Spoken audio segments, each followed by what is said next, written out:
గారు కూడా స్పందించి నాకు అందరికీ విజయనగరం జిల్లా గజపతి నగరం మండలం పాత శ్రీరంగరాజపుర గ్రామంలో ఉద్రిక్త పరిస్థితులు నెలకొన్నాయి.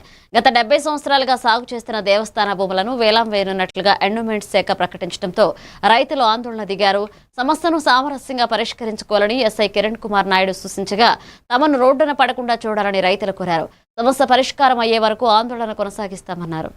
భూమి మీద ఆధారపడి గత 70 సంవత్సరాలు చిత్తి కట్టుకుంటూనూ గవర్నమెంట్ భూమే కాదనట్లేదు. దేవాదాయ ధర్మాదాయ శాఖ భూములు అయినా సరే మాగా చిత్తులు కట్టుకుంటూ అదే జీవనోపాధిగా బతుకుతున్న 200 మంది పైసలకు రైతులు అంటే ప్రభుత్వం దృష్టిలో దేవాదాయ శాఖ వారి దృష్టిలో 15 మంది రైతుల కింద చూపెడుతున్నారు. ఈరోజు మా తాతకు 5 కొడుకులు, మా తండ్రులు, ఆ తండ్రులకి మేము 10 మంది. ఈరోజు మా తాత ఉన్నది 2 ఎకరాలు అయితే అదే భూము మా తండ్రుల కాడికి వచ్చేటప్పటికి తలో 40 సెంట్లు దున్నుకోండ్రు. మా తండ్రులు మాకు 20 సెంట్లు ఇచ్చారు.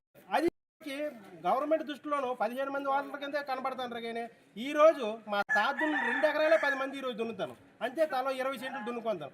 అలాగే ఈ 15 మంది కూడా 200 పైసలకు పాత శ్రీరంగరాజపురం, కొత్త శ్రీరంగరాజపురం గ్రామస్తులు 200 పైసలకు కుటుంబాలు ఇదే భూమి మీద ఆధారపడి దున్నుకొని బతుకుతున్నారు. ఈరోజు 70 సంవత్సరాలు బట్టి లేనిది వచ్చి కొత్త రూల్స్ పెట్టి వీళ్ళు 200 మంది పొట్టకొట్టి ఒక మనిషి కోసమో లేకపోతే 2 కోసమో 10 మంది కోసమో 200 మందిని బాధ పెట్టి వాళ్ళు ఇబ్బంది పెట్టి ఈ రకంగా హింసించడం అది ఎంతవరకు న్యాయం? పట్టణాలు ప్రతి దేశంలో ఉన్నాయి, అలా అందరికీ చేయండి, మాకు చేయండి.